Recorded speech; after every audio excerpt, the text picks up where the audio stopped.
Hello दोस्तों, ABC coaching YouTube channel में आप सभी का स्वागत है। आप लोग कैसे हैं? आशा करता हूं कि आप लोग स्वस्थ और मस्त होंगे। इस वीडियो में class 11th Hindi B core का most important VBI objective question देखने वाले हैं, जो कि आपकी बोर्ड एग्जाम में पूछे जा सकते हैं। तो दोस्तों, एग्जाम से पहले आप इस वीडियो में बताए गए सभी क्वेश्चन आंसर को कॉपी में नोट करते हुए इसको आप लोगों को अच्छे से रिविजन कर लेना है। हर हाल में इसको अच्छे से आप लोग रट लीजिएगा, क्योंकि इसी में से बहुत सारे क्वेश्चन डायरेक्ट आपकी बोर्ड की परीक्षा में देखने को मिलने वाला है। और बच्चों, इस बार भी आप लोगों का जो टारगेट है कि बोर्ड एग्जाम में 400 से अधिक अंक आप लोगों को अर्जित करने हैं। तो दोस्तों, हमारी मेहनत और आप लोगों की मेहनत जो है रंग लाने वाली है। उम्मीद करता हूं कि इस बार भी आप लोग जो है 400 से अधिक अंक लाएंगे। इस बार भी आप लोग टॉपर बनेंगे। और बच्चों, इस वीडियो का जो है पीडीएफ जो है आप लोगों को व्हाट्सएप ग्रुप में मिल जाएगा। अगर व्हाट्सएप ग्रुप में आप लोग नहीं जुड़े हैं तो जल्द से जल्द जो है पेड व्हाट्सएप ग्रुप में आप लोग जुड़ जाइएगा। ठीक है, चलो दोस्तों, आगे क्वेश्चन की ओर चलते हैं। उससे पहले दोस्तों, आप वीडियो को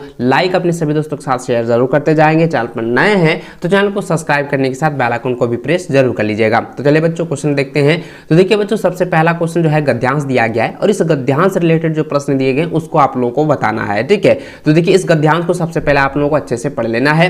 देखिए गद्यांश में क्या लिखा है, ध्यानपूर्वक मेरी बातों को सुनिएगा और इसको आप लोग अच्छे से भी पढ़ सकते हैं। तो देखिए दोस्तों, यहाँ पे लिखा है कि प्रेमचंद का एक चित्र मेरे सामने है। पत्नी के साथ जो है फोटो खिंचा रहे हैं। सिर पर किसी मोटे कपड़े की टोपी, कुर्ता, धोती पहने हैं। कनपट्टी चिपकी है। गालों की हड्डियां उभर आई है, पर घनी मूछे चेहरे को भरा भरा बतलाती है। पाँव में कैनवास के जूते हैं, जिनके बंद बेतरतीब बंधे हैं। बेतरतीब का मतलब हो गया कि उनके जो है फीते जो है बंधे हुए हैं। लापरवाही से उपयोग करने पर बंद के सिरों पर लोहे की पतरी निकल जाती है और छेदों में बंद डालने में परेशानी होती है। तब बंद कैसे भी कस लिए जाते हैं, कैसे भी जो है फीते को जो है जूते में कस लिए जाते हैं। ये यहाँ पे इस गद्यांश जो है दिया गया है। और बच्चों, मैं आपको बता दूं कि यह जो गद्यांश है ना, प्रेमचंद के फटे जूते से लिया गया है। और यह जो गद्यांश है, ये जो रचना है, ये व्यंग्यात्मक रचना है। ठीक है, इसको आप लोग कॉपी में नोट कर लीजिए और याद रखना है कि प्रेमचंद के जो फटे जूते हैं ये एक व्यंग्यात्मक रचना है। ठीक है, क्योंकि एग्जाम में क्वेश्चन पूछता है। ठीक है, चलिए आगे बढ़ते हैं। देखिए पहला प्रश्न इस गद्यांश से दिया गया है कि प्रस्तुत पंक्तियां जो है किस पाठ से ली गई है। तो बच्चों, अभी मैंने आप लोगों को बताया कि प्रेमचंद के फटे जूते से यह गद्यांश जो है लिया गया है। तो ऑप्शन नंबर 20 का सही आंसर होगा। अगला सवाल है कि प्रेमचंद के पांव में किसके जूते हैं। तो प्रेमचंद के पांव में जो है कैनवस के जूते हैं। तो क्या है, कैनवस के जूते हैं। ऑप्शन 20 का सही आंसर होगा।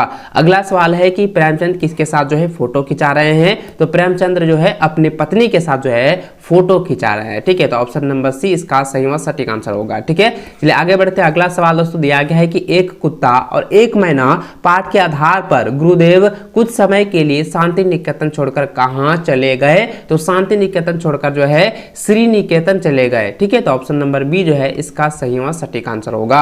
अगला सवाल है कि देवी मैना सेनापति है की पुत्री की क्या लगती है। तो क्या लगती है, देखिए देवी मैना सेनापति के, ठीक है, देवी मैना जो है सेनापति की जो पुत्री है उसकी क्या लगती है, ये सवाल पूछा गया है। तो दोस्तों इसका आंसर हो जाएगा सहचरी लगती है। क्या लगती है, सहचरी। ऑप्शन नंबर जो है सी इसका सही व सटीक आंसर होगा, यानी कि उसका दोस्त लगती है। ठीक है, चलिए आगे अगला सवाल दोस्तों दिया गया है कि राहुल सांस्कृत्यायन किस मित्र के साथ तिब्बत यात्रा पर गए थे। तो ये कई बार एग्जाम में क्वेश्चन पूछा गया है और ये क्वेश्चन आप सभी के लिए जानना बहुत ज्यादा जरूरी है। रिवीजन का आप लोग जरूर कर लीजिएगा, नोट कर लीजिए। तो दोस्तों आप लोगों को बता दूं कि ये जो है राहुल सांस्कृत्यायन ये अपने मित्र के साथ जो है तिब्बत यात्रा पर गए थे। तो वह कौन से मित्र थे, तो उसका आंसर याद रखना है सुमति। ठीक है, याद रखना है सुमति मित्र के साथ जो है यात्रा पर गए थे। ठीक है, अगला सवाल दोस्तों दिया गया एक कुत्ता और एक मैना निबंध में किसके प्रति जो है मानवीय प्रेम प्रदर्शित है। तो मानवीय प्रेम जो है किसके प्रति जो है प्रदर्शित है। तो इसका आंसर आएगा पशु पक्षी के। ठीक है, तो ऑप्शन नंबर ए इसका सही व सटीक आंसर होगा। अगला सवाल दोस्तों दिया गया कि आजकल जो है व्यक्ति किसके गिरफ्त में आ गया है, तो किसके गिरफ्त में आ चुका है, तो यह जो है बाजार के गिरफ्त में आ चुका है, तो ऑप्शन नंबर बी जो है इसका सही व सटीक आंसर होगा। अगला सवाल दोस्तों दिया गया है निम्नलिखित काव्यांश को आप लोगों को ध्यानपूर्वक पढ़ना है और इससे रिलेटेड जो प्रश्न दिए गए उसको आप लोगों को सही सही आंसर आपको बताने हैं। तो देखिए यहाँ पे जो है इस काव्यांश को आप लोग अच्छे से पढ़ना है, इस काव्यांश को जो है आप लोग अच्छे से पढ़ेंगे, ठीक है। चलिए इससे रिलेटेड जो प्रश्न दिए गए ना उसको देखते हैं।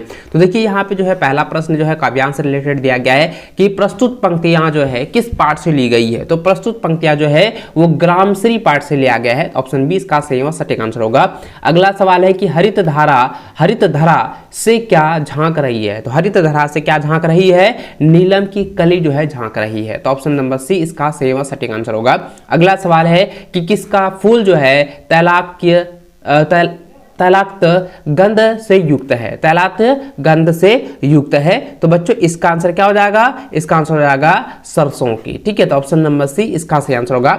अगला सवाल है कि यमराज की दिशा कौन सी है, ये कई बार क्वेश्चन को रिपीट किया गया है, आप लोग पिछले बार भी वीडियो में देखे होंगे कि यह क्वेश्चन दिया गया था, ठीक है, तो आपको याद रखना है और इसको क्वेश्चन को आप लोग टिक लगा लीजिए, अभी भी आई है, बहुत इंपॉर्टेंट है। देखिए क्वेश्चन दिया गया है कि यमराज की दिशा कौन सी है, तो यमराज की दिशा कौन सी भाई, तो यमराज की दिशा जो है वो दक्षिण की दिशा है, याद रखना है यमराज की दिशा दक्षिण की दिशा है, ऑप्शन नंबर डी इसका सही आंसर होगा।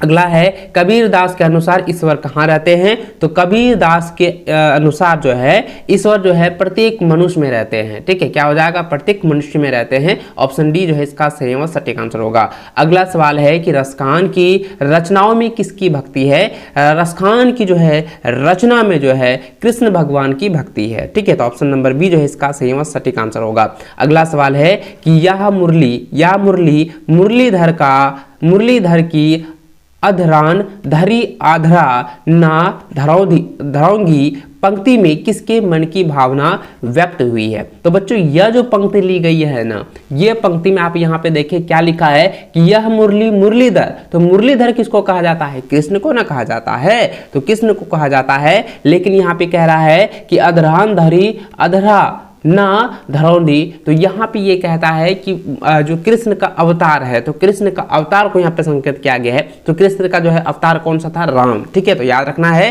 तो इसका आंसर क्या हो जाएगा 15 नंबर का, तो 15 नंबर का आंसर जो हो जाएगा वो गोपी हो जाएगा, ठीक है, याद रखेंगे गोपी हो जाएगा। तो यहाँ पे जो है ना ये कृष्ण की जो है लीलाओं के अनुरूप जो है यहाँ पे दर्शाया गया है, तो इसका आंसर क्या हो जाएगा, गोपी हो जाएगा, ऑप्शन नंबर सी इसका सही व सटीक आंसर होगा।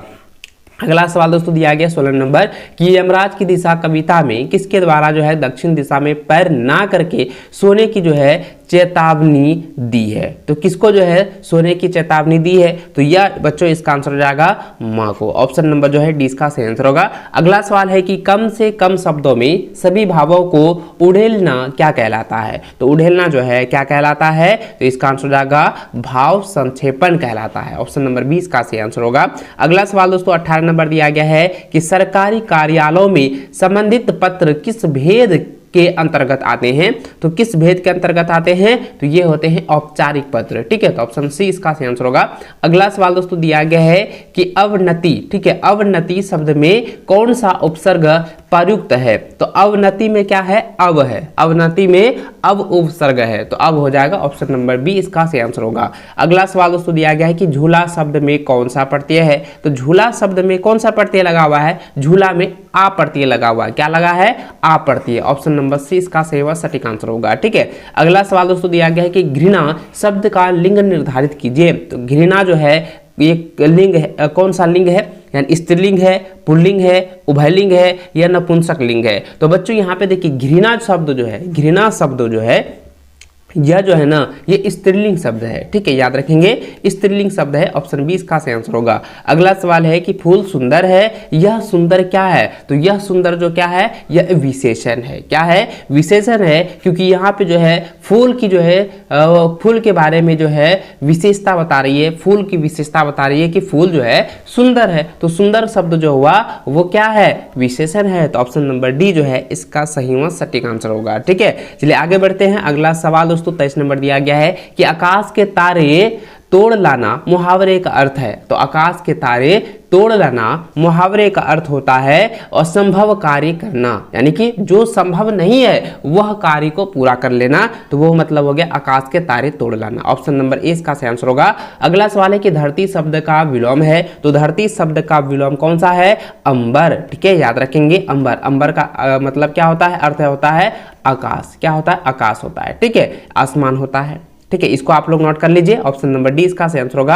अगला सवाल दोस्तों और लास्टवा सवाल है कि कपड़ा शब्द का पर्यायवाची होता है, या यानी कपड़ा शब्द का पर्यायवाची शब्द कौन सा होगा? तो कपड़ा शब्द का पर्यायवाची शब्द हो जाएगा चीरी। ठीक है, तो ऑप्शन नंबर ए इसका सही आंसर होगा। तो दोस्तों इस वीडियो में जो है हिंदी बी कोर का जो है 25 क्वेश्चंस मैंने आप लोगों को बताए हैं, और भी मैंने आप लोगों को वीडियो पहले ही प्रोवाइड करा दिया गया है। ऑल टू ऑल सब्जेक्ट का जो है मैंने प्रोवाइड किया हुआ है, चाहे वो आप साइंस के स्टूडेंट है, आर्ट्स के स्टूडेंट है या कॉमर्स के स्टूडेंट है, सभी का जो है आप लोगों का बारी बारी से जो है वीडियो पहले ही ऑलरेडी अपलोड करा दिया गया है। आप उसे अच्छे से देख लें, प्लेलिस्ट को चेक करें, और आप अपनी मेहनत से, अपने अच्छे से ईमानदारी पूर्वक जो है आप पूरी मेहनत से जो है एग्जाम की तैयारी कीजिए, क्योंकि इस बार भी आप लोगों को जो है टॉपर बनने हैं। बोर्ड एग्जाम में जो है 400 से अधिक अंक आप लोगों को लाने हैं। उम्मीद करता हूं कि आप लोग इसको जरूर हासिल करेंगे और इस बार भी आप लोग टॉपर बनेंगे। चलिए बच्चों, इस वीडियो में बस इतना ही। वीडियो को लाइक करने के साथ चैनल पर नए हैं चैनल को सब्सक्राइब जरूर कर लीजिए, ताकि आगे भी इसी प्रकार के आप लोगों को वीडियो प्रोवाइड करा सको और आप लोगों को मिल सके और नोटिफिकेशन मिल सके, और इसी प्रकार से आप लोगों को तैयारी भी करनी है। ठीक है, चलिए बच्चों मिलते हैं नेक्स्ट में, तब तक जय हिंद, वंदे मातरम।